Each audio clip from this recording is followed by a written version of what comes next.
Cześć, witam Was Energik w kolejnym odcinku Pogadajmy. Ogoliłem się specjalnie. I dzisiaj materiał o ripach, czyli o płytach, które zawierały mnóstwo gier tak zwanych zripowanych. Zaraz będę wszystkie te niuanse wyjaśniał. Materiał całkowicie na spontanie. Nie przygotowywałem się do niego po części dlatego, że chciałem, żeby to wyszło spontanicznie, jeszcze bardziej śmiesznie, żeby przypominały mi się pewne historie związane z tymi ripami, żebym mógł Wam je tutaj opowiedzieć. Także to będą takie historie całkowicie, słuchajcie, no spontaniczne, tak? Chciałem, żeby to było spontaniczne, bo chciałem, żeby to było dosyć śmiesznie, także nawet nie przeglądałem sobie, nie przypominałem sobie, co na tych płytach jest, także będzie to taka dla mnie absolutna podróż w przeszłość sentymentalna. No i mam nadzieję, że będziecie jakoś tutaj ogarniać to, co się dzieje na tym, na tym filmie. Słuchajcie, początek lat 90., gdy pojawiły się czytniki CD-ROM, początkowo gry na CD nie miały zabezpieczeń, nie musiały mieć zabezpieczeń, z tego względu, że nie było jak tych gier przegrać. W tamtym czasie nie było nagrywarek, pojawiły się one troszkę później, to były koszmarnie drogie urządzenia. Pamiętam, że moją pierwszą nagrywarkę Philipsa sześciokrotnej prędkości zapłaciłem ponad chyba 2200, o ile dobrze pamiętam, a na początku lat 90. tych nagrywarek nie było. I w momencie, kiedy one się pojawiły, one były na tak drogie, że niewiele osób było na nie stać. Także gry nie musiały mieć zabezpieczeń z tego względu, że nie było je na czym przegrać, tak?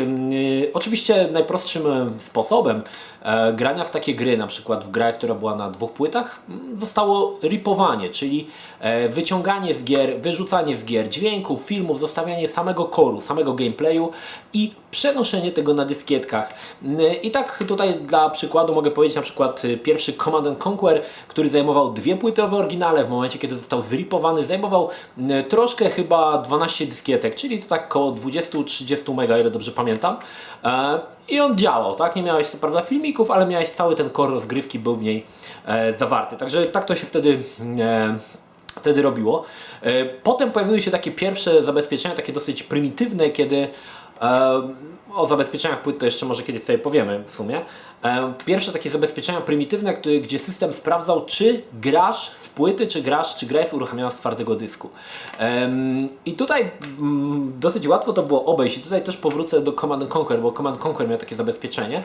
Pomagała to, słuchajcie, aplikacja, która była w DOSie. No, aplikacja to był taki plik, który był w DOSie. On nie służył do żadnych negatywnych celów, ale pozwalał on zamienić dowolny folder na dysku twardym w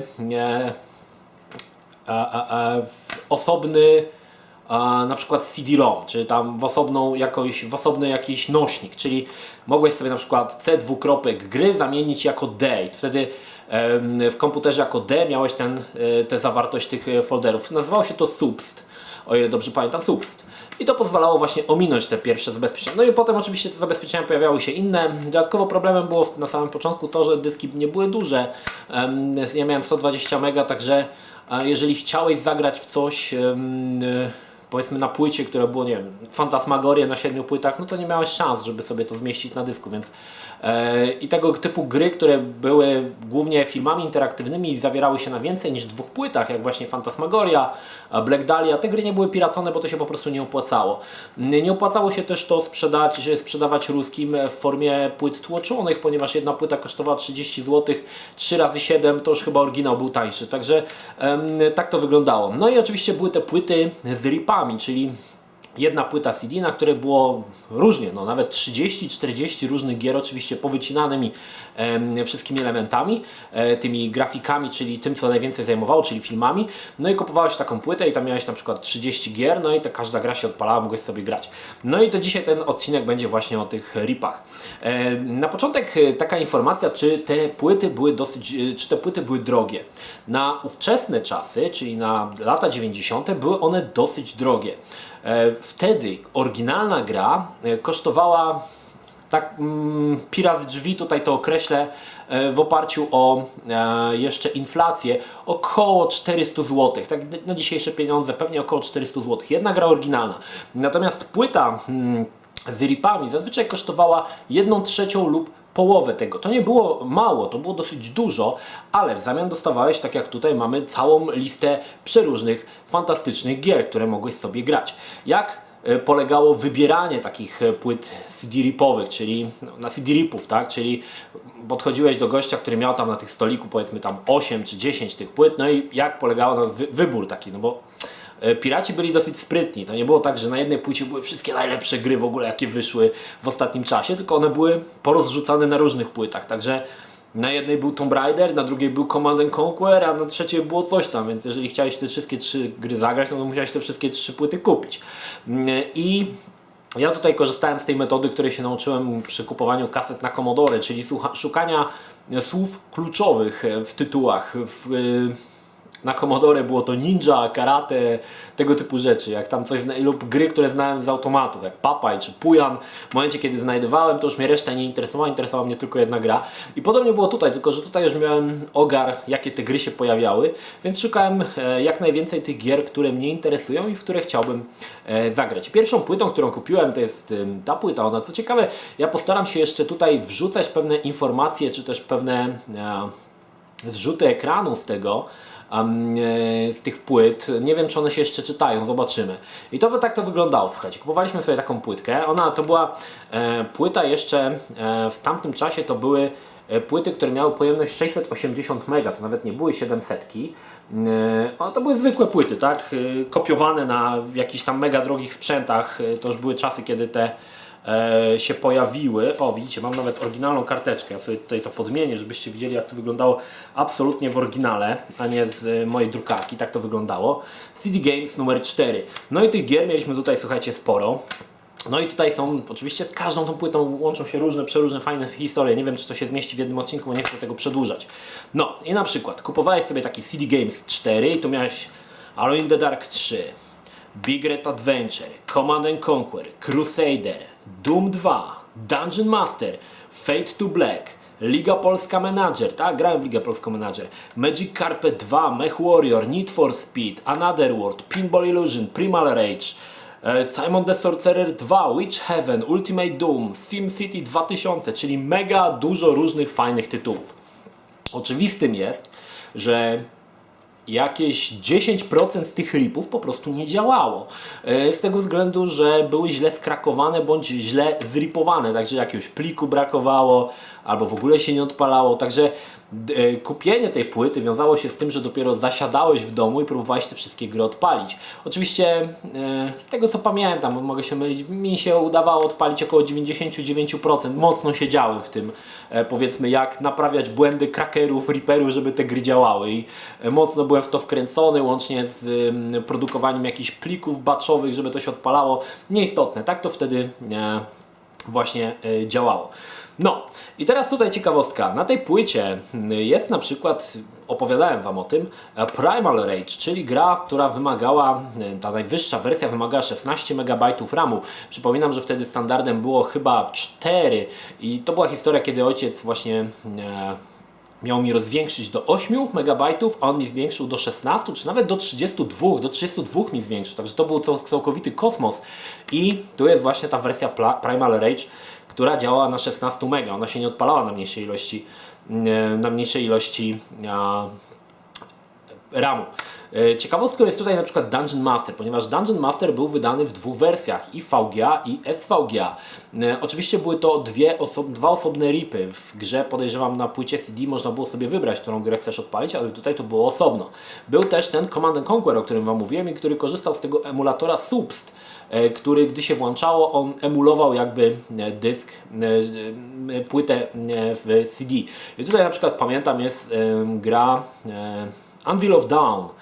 To był jakiś taki RPG i tu jest napisane Anvil of Dawn CD, czyli to była taka wersja CD RIPa, czyli prawdopodobnie nawet może zawierała wszystkie te elementy, które były w wersji CD. No i gra była demem niestety, to było ktoś po prostu nie ogarnął i zamiast pełnej wersji wrzucił demo, nie? I tak to w ogóle niegrywalne.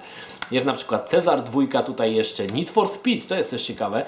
Pierwszy Need for Speed miał wycięte oczywiście te wszystkie filmiki fantastyczne, gdzie były pokazane te wszystkie fury, jakie tam się jeździ. No ale to ogólnie było spoko. Naprawdę taki zestawik to starczał na wiele miesięcy grania. Jeżeli chciałeś wszystko grać od początku do końca, no to było naprawdę tego sporo. Ciekawostka jest tutaj na przykład Pinball Illusion, to jest dosyć ciekawe, ponieważ gra zajmowała spakowana rarem, czy tam wtedy aeriotem 5 mega czy 4, ale po rozpakowaniu zajmowała 50, słuchajcie, to było coś, to był kosmos. Czegoś takiego jeszcze nigdy nie widziałem, żeby gra się rozpakowała na 50 mega. Do dziś nie wiem, jak to było zrobione i co to w tych 50. Podejrzewam, że to chyba były muzyczki w formacie WAV i dlatego to wtedy tak dużo zajmowało. Także tak wyglądało to. Dobra, jedziemy dalej. Kolejnym zestawem jest zestaw gier G7 IBM PC. Przypominam, że w tamtym czasie nie było PC-ta, tylko był IBM. Wszystko, co było desktopowe, nazywało się IBM. I to jest płyta, ponownie 680, nawet bez nadruku, czyli w ogóle jakiś no-name. Co ciekawe, też płyty były żółte kiedyś. Teraz są takie bardziej chyba srebrne wpadają, a wtedy były jakieś takie mega żółte. I to też jest tak, tutaj już Cracker czy sprzedawca trochę pocisnął z tematem i żeby ułatwić rozpoznawanie gier, wszystkie tytuły są określone różnym kolorem i tak na przykład niebieskie to są przygodówki, fioletowe to są strzelaniny, a niebieskie to są bijatyki, żeby łatwiej można było rozpoznać. No i tutaj, jeżeli zwrócicie uwagę, powtarza się chociażby Crusader, który i na jednej i na drugiej płycie się znalazł, ale to był zupełnie inny sprzedawca, więc te płyty były różne. No i tutaj ponownie szukałem słów kluczowych dla tej gry, a były to tak naprawdę dwa słowa kluczowe w tym wypadku. Chodziło mi o Mortal Kombat 3 oraz o TechWar. Te dwie gry, które chciałem zagrać, TechWar jedna z pierwszych gier sandboxowych FPS, tak z ciekawości powiem. No i tutaj było jeszcze parę innych ciekawych gier, m.in. Hand of Fate, czyli Legend of Kyrandia już pod Windowsa 95. Kosmos, to chyba polska gra była, o ile dobrze pamiętam, o podboju kosmosu, także, ale większość tych gier mnie nie interesowała, zwłaszcza, że tu się sporo tych gier powtarzało. Widzę, że ponownie jest Cezar 2, widzę, że podobnie jest Pinball Illusion i tak dalej, i tak dalej. Także to były powiedzmy takie słowa kluczowe, których szukałem na tych płytach i które mnie interesowały. I faktycznie dla tych dwóch gier chyba tylko kupiłem tą płytkę. Widzę, że jest też Hexen, to pewnie Hexena też poszukiwałem. Niestety tutaj z tą nie ma historii, znaczy to jest ogólnie taka historia, że w momencie, kiedy przyniosłem tą płytę do domu, część gier się nie odpalała, ponieważ nie wiem, czy płyta była porysowana, czy źle nagrana i część gier się nie czytała. Niestety pamiętam, że chciałem to wymienić u tego gościa i za tydzień pojechałem, żeby wymienić tą płytę na inną i już go niestety nie było.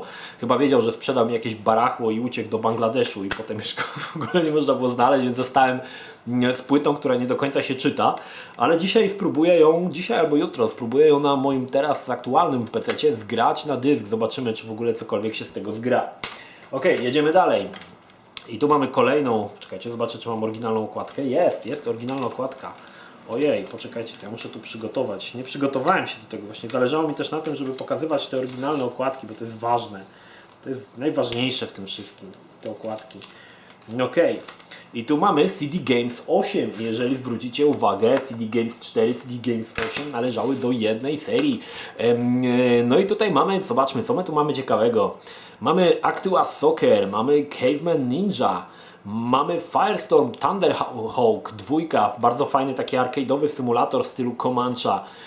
Mamy Fury of the Furious, czyli taka można powiedzieć w pewien sposób wariacja na temat Lost Vikings. Mamy dwie części King Questa, mamy Prisoner of Ice, to jedna była ta gra, w to było grane i to prawdopodobnie dla tej gry kupiłem. Mamy pierwszego Raymana, mamy Rick Dangerous 2, mamy Sensible World of Soccer, chyba jedna z najlepszych piłek w tamtym czasie. Mamy Star Wars Cheese, też jedna gra dla której kupowałem wtedy prawdopodobnie tą płytę. Super Street Fighter 2, kolejna gra. Torin's Passage, kolejna gra, dla której kupowałem. Warcraft 2, także no tutaj trzeba przyznać, że tutaj też jest sporo takich dobrych tytułów. W ogóle to jest napisane zamiast Star Wars Chess, czyli dlaczego przeczytałem Cheese? Ponieważ jest napisany Cheese, nie Star Wars Chess, czyli szachy, tylko Cheese, Star Wars Ser. Z jakiegoś powodu, nie wiem.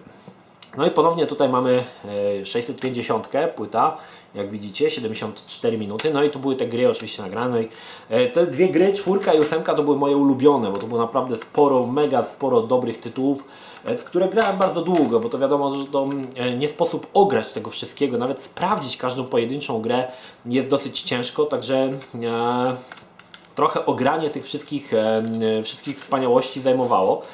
No ale one zawierały tutaj naprawdę bardzo dobre tytuły.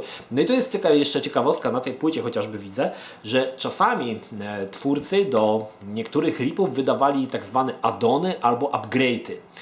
Na czym to polegało? Jeżeli będę mówił na przykładzie. Syndicate Wars, gra taka można powiedzieć taktyczno-strategiczno-zręcznościowa, gdzie sterowaliśmy 4 agentów i walczyliśmy z innymi agentami. Wyszła gra w formie RIP-u. Następnie ta grupa, która krakowała, wydawała coś takiego jak add-on, który zawierał wszystkie filmy, które były w grze. To były wydawane jako osobno przez grupę scenową, można było sobie te dograć i mieć filmy w grze. Może Assassin's Creed, może to jest złe porównanie, powiedzmy coś, żebyście bardziej wiedzieli na tej samej zasadzie. Tomb Raider na przykład, tak? Sam trzon Tomb Raidera zajmował jakieś 40-60 mega, ale mógł wyjść add-on, który zawierał wszystkie filmy, bądź drugi add-on, który zawierał muzykę. No i były jeszcze upgrade'y. Upgrade'y nie dotyczyły tych elementów, które były wycinane w postaci filmów, dźwięku. Upgrade zawierał na przykład rzeczy, które były związane z samą rozgrywką. I tak na przykład tutaj mamy upgrade do High Octane. To była taka gra, taki trochę rip-off z Wipeouta i zawierał on nowe traki, czyli nowe tory, po których można się było ścigać. Także były upgrade'y, to już było mniej popularne, no i był ten add-on, który zawierał te elementy, które zazwyczaj początkowo przez krakerów były oczywiście wycinane. Ok, CD8, jedziemy dalej. Teraz mamy tutaj hicior. Mamy tutaj płytkę, w którymś odcinku pogadajmy chyba, byłem piratem, opowiadałem Wam na giełdzie kiedyś, jak byliśmy z moim kolegą Piotrem i po giełdzie krążył taki gościu Władziu, który zaczepiał małych chłopców zagubionych i oferował im, że im nagra płytę i potem trzeba do niego do domu przyjechać, tą płytę odebrać. Nie pamiętam w tym odcinku. No i to jest właśnie ta płyta, ja ją znalazłem, to jest płyta od Władzia. Władziu zaczepił mnie na giełdzie, bo widział, że szukam jakiejś płyty, ja mówi, ja Ci tu nagram. Powinien być, w ogóle nie pamiętam jak on wygląda, ale powinien być takim czarnym prochowcu podciągnięty po prostu, a pod spodem powinien nie mieć, powinien być nago. No i Władzio mnie zaczepił i mówi, że on mi tu nagra i tu trzeba przyjechać do niego do domu. On mieszkał gdzieś tam na Teofilowie, na Pedofilowie, no i on tam się zapłacisz i dostaniesz tą płytę, nie? No ja mówię, spokojnie, zwłaszcza, że Władzio oferował lepsze ceny i jeszcze była jedna ta rzecz, że mogłem wybrać to, co chciałem. No i to podałem parę tytułów, które mnie interesowały, między innymi 3D Studio 4.0 z gier, zobaczmy co ja tutaj, Discorda, Prisoner, Screamera, Terminator 2, Future Shock, The Dig, WrestleMania, to były tytuły, które podałem, które chciałem i Władzio się pytał, no dobra, no to ja tam Ci, jak będzie miejsce, to Ci dogram, to powiedz co chcesz. No to ja zazwyczaj mówiłem, że najchętniej to przygodówki. No i Władzio zrobił taką kompilację tych gier, no i zwłaszcza, że to nawet jest Windows 95.pl jeszcze dograł. No i potem za parę dni trzeba było do Władzia jechać. Z Piotrem myśmy pojechali do Władzia. Wtedy jeszcze żeśmy nie myśleli, że to może jakiś w ogóle seryjny morderca czy coś. Ale Władzio okazał się spoko gościem, dał płytkę, proszę bardzo, nagrane nawet nie na byle jakiej, bo na TEDeku. No i tutaj dostawaliśmy te gry. No i muszę przyznać, że ta płyta była jedną z moich ulubionych, ponieważ nie dość, że była ona jakby stworzona przeze mnie, no sam wybierałem tytuły, no to Władzio się wykazał tutaj sporą inwencją i dograł naprawdę bardzo dużo fajnych gier. Między innymi Battle Arena Toshinden, Druid, mieliśmy Johnny Bazooka, tą bardzo fajną zręcznościówkę, w której grafika była liczona na Silicon Graphics, Pray for Death, jedna z bijatyk, takich 1 na 1 w stylu Street Fightera, bardzo zapomniana, grało się tam jedną z postaci, którą można było walczyć, był sam Cthulhu. Mieliśmy Quake'a, co prawda w wersji shareware, który był bardzo popularny w tamtym czasie. Touché, Adventures of Fifth Musketeer, czyli przygody piątego muszkietera. Dzisiaj mogę Wam powiedzieć taką ciekawostkę. Touché jest jedną z najdroższych gier w big boxach aktualnie ever. Dostanie tej gry w ogóle gdzieś na eBayu liczy z cudem, oczywiście mówię o wersji big boxowej, a cena jest jej koszmarna. Była ta WrestleMania, tak? Był też ten 3D Studio 4.0, był Blood, tutaj ciekawa, pamiętacie grę Blood, tylko że to jest w wersji beta, muszę zobaczyć czym się różniła ta wersja beta od tej zwykłej, bo to jest ciekawe, muszę kiedyś zrobić w ogóle taki odcinek, bo mam sporo takich gier w wersji beta, czy też wersji demonstracyjnych, które gdzieś wyciekały w latach 90., bo to też się wtedy zdarzało. I te gry często się różniły od tych oficjalnych wersji, także to też jest ciekawe, dosyć ciekawe. Ciekawostką jest tutaj chyba ten Battle Arena Toshinden, czyli bijatyka 3D w stylu powiedzmy Soul Calibura. Jedna z pierwszych, które zostały wydane na PC, ona oryginalnie pojawiła się na PlayStation i ona była tutaj w 3D. I tutaj mogę Wam powiedzieć taką ciekawostkę, bo Battle Arena Toshinden miał, była to z pierwszych gier chyba, która pokazała ilość klatek na sekundę. I wtedy, no powiedzmy sobie szczerze, nie miałem jeszcze, to jeszcze były czasy przed 3DFX-em chyba. Więc ten Battle Arena Toshinden tak działał na samym procesorze, nie wiem, w 15, w 12 klatkach. No grać się dało, ale było ciężko. I 2 razy mi się to zdarzyło, 2 razy w życiu, nie wiem jak to się stało, że gra się odpaliła, nie wiem czy odpalałem jakiś program wcześniej, nie potrafię tego teraz sobie przypomnieć, że gra odpaliła się, ekran był cały niebieski, znaczy wszystko było jakby pociągnięte takim niebieskim filtrem, ciemnogranatowym, ale gra działała bardzo płynnie, bardzo wolno, ale w 2000 klatek. 2 razy w życiu mi się to zdarzyło, że ten licznik pokazywał 2000 klatek. Postać skakała, powiedzmy, jej skok trwał, nie wiem, 30 sekund. Poruszała się bardzo płynnie, ale licznik pokazywał 2000 klatek. Do dzisiaj nie wiem jak to się stało, jak to zrobiłem. I sam jestem w ogóle ciekawy jak to się w ogóle, jak to wypadło, że to coś takiego było. Niemniej jednak, no 2000 klatek to jednak wtedy było coś. Pamiętam, że jarałem się tym, ale tylko mówię, 2 razy mi się to zdarzyło, całkowicie przypadkowo, nigdy już potem mi się nie udało tego powtórzyć. No, tak wyglądała płyta od Władzia. No i dochodzimy do kolejnej mega zajebistości. To już były czasy, kiedy zaczęto, powiedzmy, profesjonalnie wydawać gry w formacie CD-RIP-ów i na przykład Power Games CD CE2. CE2 oznaczało Christmas Edition 2, ponieważ ona wyszła jakoś przed świętami. I to była jedna z takich płyt, której nie sprzedawał jeden pirat, ale ona była dostępna u wielu piratów na giełdzie. Oznaczało to, że ktoś po prostu robił i rozprowadzał tą płytę u różnych tych piratów, którzy stali na giełdzie, oni sprzedawali to samo. Płyta była dosyć droga, droższa niż te pierwsze, ale zawierała naprawdę komplet fantastycznych gier. Widać, że tutaj ktoś fajnie pomyślał i naprawdę zestaw był konkretny.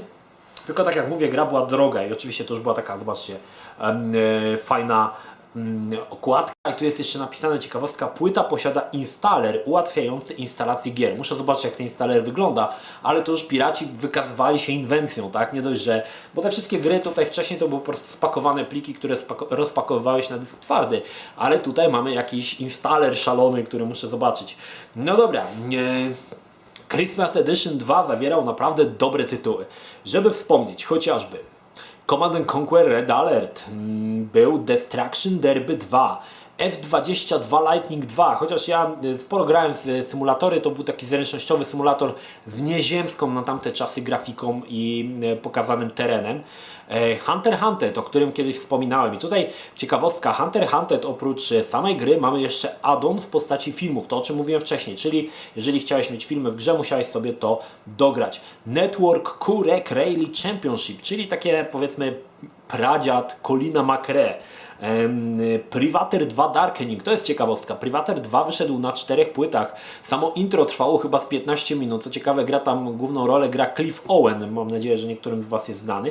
I tutaj krakowali to, zripowali tego Privateera, że on, nie wiem, on zajmował pewnie z 20 mega, ale wszystko było z tej gry powycinane. No i oczywiście Tomb Raider. Pierwszy Tomb Raider, o którym już wspominałem wcześniej, to jest ta wersja z wyrzuconymi filmami. No i to tutaj wspomnę, że chociaż nie wspomnę. Tego na temat sposobu ripowania dowiecie się z innego filmu, ponieważ wrzucę 2 filmy jednocześnie. Także i pierwszy Fable tutaj był ciekawy.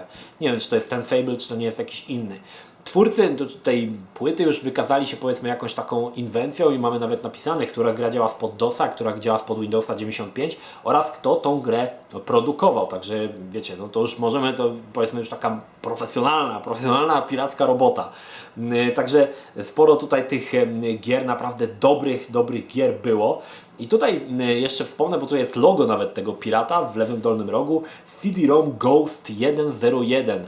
Pamiętam, że później ten Ghost, nie wiem czy to był koleś, czy to grupa krakerów, oni byli dosyć popularni. Oni wydawali zawsze te płyty, które zawierały naprawdę mega dobrą pakę gier z tych takich najnowszych, ale była taka ta negatywna rzecz, że były one dosyć drogie. Także oprócz płyty Władzia, Power Games CDC2 to był totalny masakrator. Totalny masakrator, gry były naprawdę dobrane fajnie, tak dla każdego coś miłego. No i to były te takie najnowsze, najlepsze hiciory, które wychodziły na święta. No okej, jedziemy dalej. Czy ja mam tutaj jakąś okładkę z tego? Nie, mam swoją, czyli kolejna płyta, którą niestety nie potrafię określić. Kupiłem ją na giełdzie. Ponownie już 700, czyli jakiś z tych nowszych ripów. I tutaj niestety gier jest mniej. Gier jest mniej, ponieważ były one po prostu większe. I ponownie szukałem tutaj słów kluczy, które mnie interesowały. Między innymi Close Combat, bardzo fajna gra RTS z czasów II wojny światowej, Quake, kolejna gra Time Commando, Virtua Fighter, kiedy myślałem, to nie była ta wersja Virtua Fighter, która była na automatach i wyglądała dosyć komicznie, to była taka z poprawioną grafiką, modele postaci wyglądało naprawdę dobrze, ale wtedy też miałem, pamiętam, Tridenta i liczyłem, że Virtua Fighter 60 klatek wyciągnie. Wyciągał tam może z 10-15, ale też było fajnie. Mamy tutaj też jedną polską grę, Firefight, jedna z polskich znanych produkcji, która w tamtym czasie była dosyć znana i chyba Epic ją nawet wydał, czyli taka strzelaninka stateczkiem. Mamy Azrael Tier, jedna z najtrudniejszych gier w ogóle ever. Wspominałem o niej w jakimś filmie, że nieważne jaki masz komputer, i tak gra będzie Ci wolno działała, nieważne na czym ją odpalisz, ciekawostka. Monster Truck Madness to jest jedna z pierwszych gier, które obsługiwały akcelerator 3DFX natywnie. To nie tak, że było w formie patcha, ale natywnie obsługiwały one emulator 3DFX-a. Mamy też jakąś grę L'Affaire Morloff. Nie pamiętam co to jest jakaś przygodówka w formie zdjęć, czyli coś jak tajemnica statuetki, która dzieje się we Francji. Muszę sobie to przypomnieć. I mamy Gin Machine, kolejna przygodówka z taką ręcznie rysowaną grafikę, ale o ile dobrze pamiętam, ta przygodówka niestety się nie odpalała. Muszę zobaczyć, jakichś tam plików brakowało, a niestety albo któryś plik był uszkodzony i nie dawało się to odpalić. Niestety tutaj nie ma żadnej ciekawej historii, jedziemy dalej. No i kolejna gra, kolejny zestaw gier, który kupiłem. Zobaczę, czy jest oryginalna okładka, ale chyba nie. Czyli też jakaś to była samoróbka. No i tutaj niektóre gry się powtarzały, ale tutaj akurat moim punktem, na który zwróciłem szczególną uwagę, nie były gry. Była pierwsza wersja 3ds Maxa.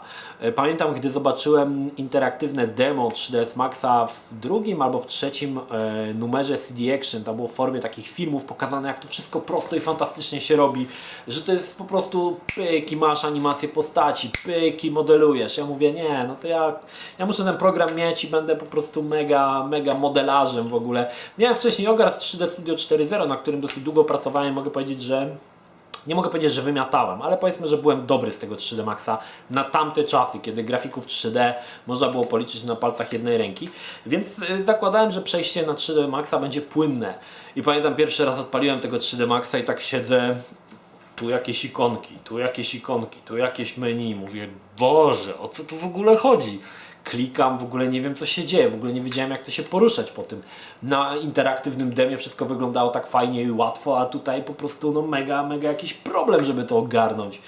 No ale tak to było. Zwłaszcza, że tu jest jeszcze jakiś 3D Max Add, więc prawdopodobnie były dodane jakieś modele albo tekstury, coś takiego.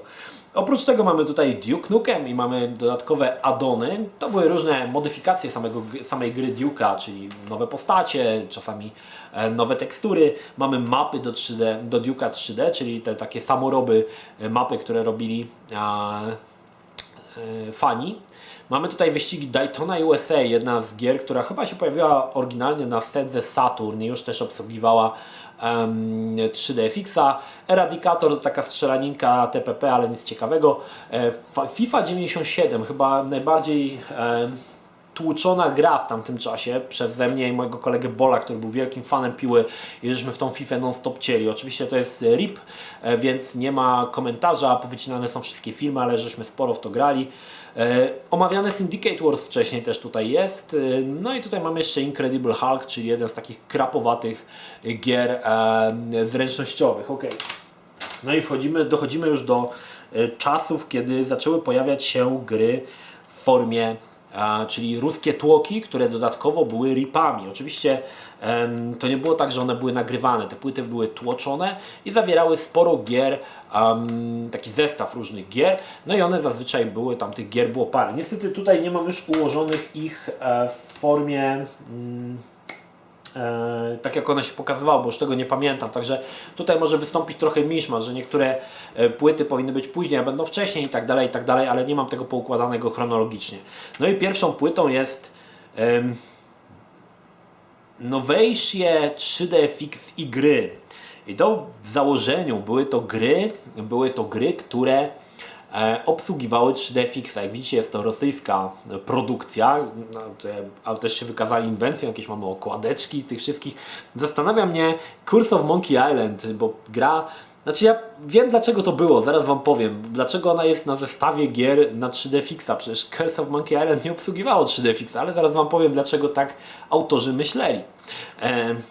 No i mamy płytę. Płyta już miała własną grafikę z jakimś takim, to jest chyba jakiś taki smok. No i pokażę, że ona była faktycznie tłoczona, czyli jest po prostu srebrna od spodu. No i tutaj też mamy jeszcze wkładkę, która też jest z jakimś, widzicie, z Tomb Raiderem, tak, Lara Croft. Mamy tutaj demo patche, cuda jakieś w ogóle. No masakra. Dobra, co na tej płycie się ciekawego znajdowało? No oczywiście najbardziej tutaj promowany Tomb Raider 2 Eidos i to było po rosyjsku napisane, kto wydał tą grę, czy też kto ją stworzył. No i po rosyjsku taki krótki opisik, tak? 3D Strelianka, Priklojocienia, nie wiem co to znaczy. Był Subculture, czyli taka gra, taki symulator łodzi podwodnej, gdzie byliśmy taką mikroskopijną postacią i poruszaliśmy się po jakichś, nie wiem, wodach i zbieraliśmy kapsle, jakieś tam śmieci. To było od Ubisoftu i tu mamy podwodna 3D Strelianka. Był Carmageddon Splatpack, czyli dodatek do gry Carmageddon. Co ciekawe, ten Splatpack prawdopodobnie on nie działa, bo wymagał on normalnej wersji Carmageddona. Mieliśmy jakieś Civilization 2 Fantastic World. Nie wiem co to było. Test Drive 4, po rosyjsku wyścigi to są gońki. No i ten Curse of Monkey Island. Dlaczego to się tutaj znalazło w grach na 3DFX? Ponieważ dla żartu autorzy w Curse of Monkey Island w opcjach ustawili możliwość uruchomienia trybu akcelerowanego. To był żart, to się nic nie zmieniało, to był w formie żartu, ale autorzy pomyśleli, że to faktycznie jest naprawdę i to gra działa tylko na 3DFX-ie. I prawdopodobnie dlatego to się tutaj znalazło. Mamy Destruction Derby 2 z dodatkiem, że jest to 3D cards only, tylko na kartach z obsługą 3D. No ale jeżeli to gry na 3DFX, to chyba było oczywiste. Mamy FIFA 98, no jakiś ABC Sports Indy Racing Road to the Indianapolis 500, nie wiem co to jest. No i mamy na dole jeszcze w prawym dolnym rogu informację na temat ile ta płyta zajmowała, w tym wypadku 657 mega, także kupowałeś płytę pełną, wypełnioną różnymi rzeczami. No, oczywiście jak większość z Was pewnie zauważyła, większość jest tutaj symulatorów samochodowych, których nie za bardzo, za którymi nie przepadałem, ale tutaj oczywiście słowem, czy też tytułem kluczowym był Tomb Raider 2, dla której tą grę oczywiście kupiłem. Już wtedy miałem 3DFX-a, także te gry działały pod 3DFX-a. Okej. Tu mamy 3D Action Tom 5. No i dwie gry na samym początku, czyli Dark Forces 2 Jedi Knight i Mage Slayer. Oczywiście płyta zawierała więcej tych gier, tak wyglądała, zobaczcie jaka płyta, po prostu jaka poligrafia szalona, Mage Slayer.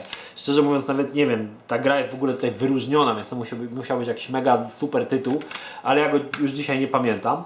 No i mieliśmy oczywiście tutaj ten Dark Forces 2 Jedi Knight, dla którego prawdopodobnie kupiłem tą płytę. Był Mage Slayer, był Postal, pierwsza część gry. Tutaj akurat ten RIP trochę nie miał sensu, bo jedyne co można było chyba wyciąć z Postala to muzykę w formacie audio. Take No Prisoners, czyli taka strzelanka z góry, trochę jak się widziała jak stare gry z Amigi, Alien Bread czy coś takiego, ale ona miała trójwymiarowe środowisko. Turok Dinosaur Hunter, kolejna gra, dla której prawdopodobnie tą płytę kupiłem, czyli kultowa pierwsza część Turoka, którą niedawno zremasterowano i którą w sumie nikt chyba nie kupił, bo było to trochę żenujące, bo ta gra się zremasterowano ją tak, że wyglądała ona dokładnie tak jak w roku, w którym wyszła, tylko że była wyższa rozdzielczość, no totalna żenada. I dwie gry, których nie pamiętam, Virus, wydaje mi się, że to jest jakaś przygodówka, ale nie jestem pewny, i Zero Divide. Jeżeli dobrze pamiętam, to jest taka siekanina, gdzie steruje się robotem, ale nie jestem też do końca przekonany. Także to był 3D Action Tom 5 i tutaj właśnie znalazły się takie niesamowite hiciory. Aż muszę zobaczyć, co to jest ten Mage Slayer, bo Mage Slayer i Take No Prisoners to chyba dwie gry oparte na tym samym silniku. Tak mi się coś kojarzy, no ale zobaczymy. Dobra, ostatnia płyta. Tych płyt jeszcze mam połowę omówiłem, ale żeby tego filmu nie robić mega długiego, będzie druga część. Będziecie mieli na co czekać przynajmniej. No i tutaj mamy Magic Games Collection 3. I wszystko jasne. Dwa tytuły promują tą zacną składankę. Jest to Ecstatica 2 oraz pierwszy Carmageddon. Magic Games. I oczywiście tutaj mamy w środku Magic Games, ponownie powtórzenie Ecstatica 2 i Carmageddon. No i mamy tutaj już, wykazali się ponownie inwencją okładki gier, które znajdują się w środku. No zobaczmy, jakieś tutaj były. Jest tu jedna z gier, która może być dla Was niezwykłą niespodzianką. A więc kultowa Ecstatica, oczywiście z tyłu tytuł i króciutki opis po rosyjsku. Ecstatica 2, która była, dla której prawdopodobnie to kupiłem. Carmageddon, który już wcześniej miałem. Mamy tutaj Lever Master for Diablo. Nie wiem, o co chodzi.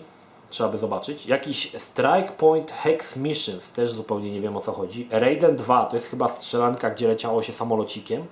Terrafid. Nie wiem. Search and Rescue. To chyba taka coś w stylu amigowego Jungle Strike czy też Desert Strike. Tylko że można było poruszać się oprócz helikopterami chyba jeszcze samochodami i czołgami. Polska gra Katarzys, tutaj pewnie jak to usłyszy, no, Adrian Chmielarz to mnie wyklnie i da pewnie łapkę w dół, ale była na tej składance też ta kultowa, jedna z pierwszych polskich takich dobrych strzelanin Katarzys. Overkill, niestety nie wiem co to jest. Było tutaj, co to jest? To chyba chodziło o GTA, ale chyba ktoś się pomylił i wpisał FTA, chyba tak. Był Wargods, kolejna trójwymiarowa bijatyka w stylu Virtua Fightera, jednak to była tylko i wyłącznie, chociaż nie, chyba ona na PlayStation też wyszła. Na PC to mało tych trójwymiarowych bijatek wychodziło i było właśnie Wargods, tam chyba nawet były Fighterety jakieś, o ile dobrze pamiętam. Jakaś gra pod tytułem Rayleigh, która nawet nie ma opisu. Detective Bogie, zupełnie nie wiem. Leo the Lion, czyli Lew Leon, kolejna kultowa polska zręcznościówka. Zauważcie, że Rosjanie też te polskie gry wrzucali, bo te gry były naprawdę dobre, więc one się znajdowały na tych ripach. Motoracer Add-on, czyli jakieś dodatki do gry Motoracer. ProPool 3D, prawdopodobnie jakiś bilard. PGA Pro Tour, to chyba jakiś golf. Grand Slam to chyba był futbol amerykański i Tony La Russa Baseball, czyli baseball. Jak widzicie, Magic Games Collection nie był taki Magic, znaczy faktycznie było parę dobrych tytułów, które w tamtym czasie wypadało sprawdzić. Ecstatica, Carmageddon, Katarzys, Król Lew, Lew Leon, no i Wargods, które nawet mi się wtedy podobało, chociaż sporo ludzi uważa to za crap. Także kolejny zestawik Magic Games Collection, ale tutaj dlaczego tutaj powiedziałem o tej niespodziance? Ponieważ jeżeli zwrócicie uwagę na okładki, jedyna z okładek, która jest źle wydrukowana, to jest ta tutaj w rogu i co jest na tej okładce? Właśnie, jest to Super Babsy. Jest to pierwsza czy też druga część Babsiego, omawiany Babsy 3D był w Zagrajmy w Krapa i to jest druga część chyba, która była jeszcze dwuwymiarowa. Niestety ktoś tutaj skiepścił sprawę i to co jest tutaj na tych okładkach nie pokrywa się z tym co jest na zestawie, bo mamy na przykład Fairy Tail Adventure. A jest Fairy Tail, to FTA to jest Fairy Tail Adventure, a widzicie, czyli jednak się zgadza, ale Babsiego nie ma tutaj, czyli z Babsim skiepścili sprawę. Także tak to wyglądało. Zobaczę, czy w środku jeszcze coś jest. Ale nie, te płatki zazwyczaj w środku były białe, one tylko na zewnątrz miały. Także totalne po prostu Magic Games Collection. Dobra, słuchajcie, jeszcze sporo tych płyt zostało, tyle. A wśród nich naprawdę znajdziemy parę ciekawostek, na przykład zestaw gier, ripów, które były w jednym pliku. To znaczy był jeden duży plik, z którego trzeba było wypakowywać. O tym powiem Wam kiedy indziej. Wuxie, Igry, Arkady 97. No, mamy tu jeszcze sporo fantastycznych gier, ale to już kiedy indziej. Mam nadzieję, że Wam się podobało. Oczywiście, jeżeli chcecie posłuchać jeszcze o tych ripach, dajecie mi tutaj komentarz, czy też możecie załapkować, chociaż wolałbym komentarz, że chcecie jeszcze posłuchać o tych ripach. No i zajmiemy się drugą częścią, nie znaczy, że gorszą, bo myślę, że nawet lepszą, bo większość z nich to będą już same ruskie tłoki. To tyle. Pozdrawiam z Energii, trzymajcie się, do następnego. Cześć.